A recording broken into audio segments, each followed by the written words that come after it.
اب اعلی حضرت کا ذرا کمال نتیجہ دیکھنا، فرمایا اللہ نے وَكُلًّا وَعَدَ اللَّهُ الْحُسْنَى پہ آیت ختم نہیں کی، فرمایا میرے صحابہ تم فتح مکہ سے پہلے ایمان لائے یا فتح مکہ کے بعد ایمان لائے، تم سب سے حسنہ کا وعدہ، جنت کا وعدہ، وَاللَّهُ بِمَا تَعْمَلُونَ خَبِيرٌ، فرمایا جو کچھ تم زندگی میں کرو گے نا اللہ سب سے باخبر ہے۔ ہائے ہائے ہائے ہائے، بڑی خاص بات ہے۔ میں تمام علماء امت کی خدمت میں یہ سوشل میڈیا کے ذریعے ہاتھ باندھ کے عرض کرتا ہوں، آیت کو پورا پڑھا کرو اور پورا پڑھ کے لوگوں کو سناؤ، بڑا خاص نتیجہ ہے۔ وَكُلًّا وَعَدَ اللَّهُ الْحُسْنَى پہ آیت ختم نہیں ہوئی، اعلیٰ حضرت فرماتے ہیں وَاللَّهُ بِمَا تَعْمَلُونَ خَبِيرٌ پہ آیت ختم ہو رہی ہے۔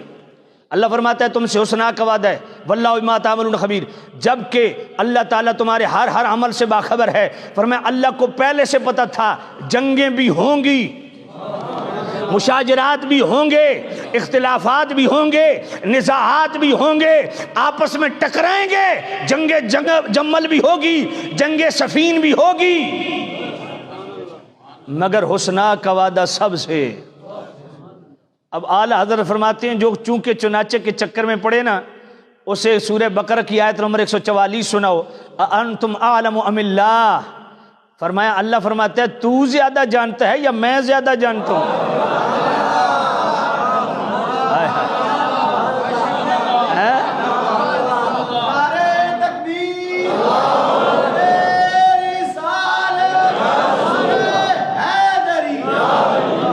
یہ میں قرآن پڑھ رہا ہوں۔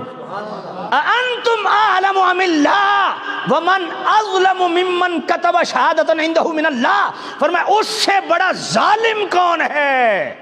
جو اللہ کی یہ شہادتیں آنے کے بعد بھی چوں چوں کرتا ہے؟ فرمایا تو زیادہ جانتا ہے یا اللہ زیادہ جانتا ہے؟ اوہ اللہ کو پتا تھا جنگیں بھی ہوں گی، ٹکراؤ بھی ہوگا، اختلافات بھی ہوں گے، نزاعات بھی ہوں گے، یہ واللہ بما تعملون خبیر فرما کے سٹیمپ لگا دی، سارا جانتا ہوں، پر میں نے تمہاری جنگوں، تمہارے جھگڑوں، تمہارے اختلافات کی وجہ سے فیصلہ نہیں کرنا، مصطفیٰ کی بارگاہ میں جو تم بیٹھے ہو،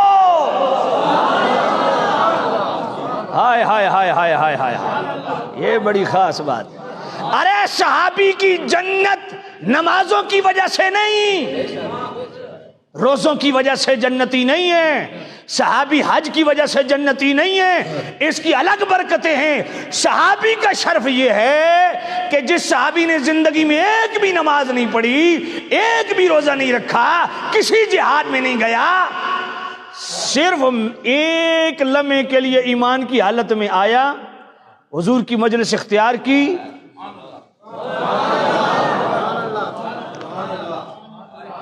قطعی جنتی۔ فرمایا تم ان کے اعمال کی وجہ سے ان کو نہ پرکھو کہ وہ جنتی ہیں تو کس درجے کے ہیں، نہ نہ نہ، فرمایا اس اینگل سے دیکھو کہ وہ میرے مصطفیٰ کے صحابی ہیں۔ بات سمجھ آئیے؟ میرے نبی نے کیوں فرمایا ہے عمر تیری عمر بھر کی نیکیاں ایک پلڑے میں، اور ابو بکر کی غار ثور والی 3 راتوں میں سے ایک رات؟ سمجھ نہیں آئی ہے؟ بات سوچنے کی بات ہے، بار بار سوچئے سے، بار بار سوچئے کہ بھئی عجیب معاملہ ہے۔ حضرت عمر کی بیت اللہ کی نمازیں بھی اسی پلڑے میں مصطفیٰ نے رکھ دیں،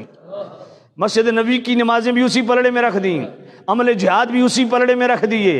عمل زکوٰۃ حج و خیرات اسی پلڑے میں رکھ دیے، اور ابو بکر کی 3 راتوں میں سے ایک رات، یہ ہے مصطفیٰ کے قرب کی برکت۔ بات سمجھ آئیے؟ تو ہر صحابی قطعی جنت، لا تمس النار مسلمن رآ او رآ من رآنی، جامع ترمذی۔ حضور نے فرمایا جس نے ایمان کی حالت میں مجھے دیکھا اس پر بھی جہنم کی آگ حرام، جس نے ایمان کی حالت میں میرے دیکھنے والے کو دیکھا۔ میں نے کہا پگلے تو صحابہ کی بات کرتا ہے، اور ایمان کی حالت میں جس نے صحابی کا بھی دیدار کر لیا، میرے نبی نے فرمایا وہ بھی جنتی ہے۔ بات سمجھ آ گئی؟ تو یہ مختصر سا، یہ تو خیر اتنی طویل بحث ہے کہ اس پہ بہت ساری جہتوں سے گفتگو ہو سکتی ہے، آج صرف اس حوالے سے آپ کی خدمت میں چند گزارشات کی کہ حضرت امیر معاویہ رضی اللہ تعالیٰ عنہ پہ بہت زبانیں کھلنے لگی ہیں اور تانہ زنی اور لان تان اور پتہ نہیں کیا کیا معاملات ہو رہے ہیں، تو اس حوالے سے ضروری سمجھا کیونکہ 22 رجب کو ان کا وصال مبارک ہے تو ان کا ذکر خیر 16 سالوں میں میں نے رجب میں کبھی بھی ان کا بیان نہیں کیا، لیکن یہ دوسرا سال ہے، کر رہا ہوں شرعی ضرورت سمجھ کے، اور صرف اس وجہ سے کر رہا ہوں کہ نبی پاک کا جب یہ میں نے فرمان پڑھا کہ میرے نبی نے فرمایا کہ صحابہ پہ تانہ زنی ہو رہی ہو اور عالم دین ان لوگوں کا منہ بند نہ کرے اور حق بیان نہ کرے، صحابہ کی شان بیان نہ کرے، فرمایا اس عالم دین کے نہ فرض قبول ہے نہ نفل قبول ہے۔ یہ بات یاد رکھو، ہاں یہ بات ذہن میں رکھو۔ کوئی عالم دین یہ کہے کہ میں صحابہ سے محبت کرتا ہوں، بالکل صحیح ہے، کوئی کہے میں قسم اٹھاتا ہوں سر پہ قرآن رکھتا ہوں میں ہر صحابی کی دل میں محبت رکھتا ہوں، بالکل ٹھیک ہے، لیکن یہ ناکافی ہے، ایک عالم دین کے لیے ناکافی ہے۔ بات دل کی تختی پہ لکھ لو، جو عالم دین صحابہ سے محبت بھی رکھے، عقیدت بھی رکھے، ہر صحابی کے متعلق اپنا دل پاک رکھے، مگر صحابہ پہ تانہ زنی کرنے والوں کا منہ بند نہ کرے، صحابہ کے فضائل و مناقب بیان کر کے ان کا دفاع کر کے،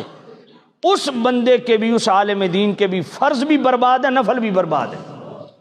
یہ بات ذہن میں رکھیں، مجھے کوئی شوق نہیں، میں شرعی ضرورت کے تحت یہ کر رہا ہوں۔ تو سامعین عزیز، مختصر بات تھی، بطور مقدمہ آپ کی خدمت میں ایک چیز پیش کی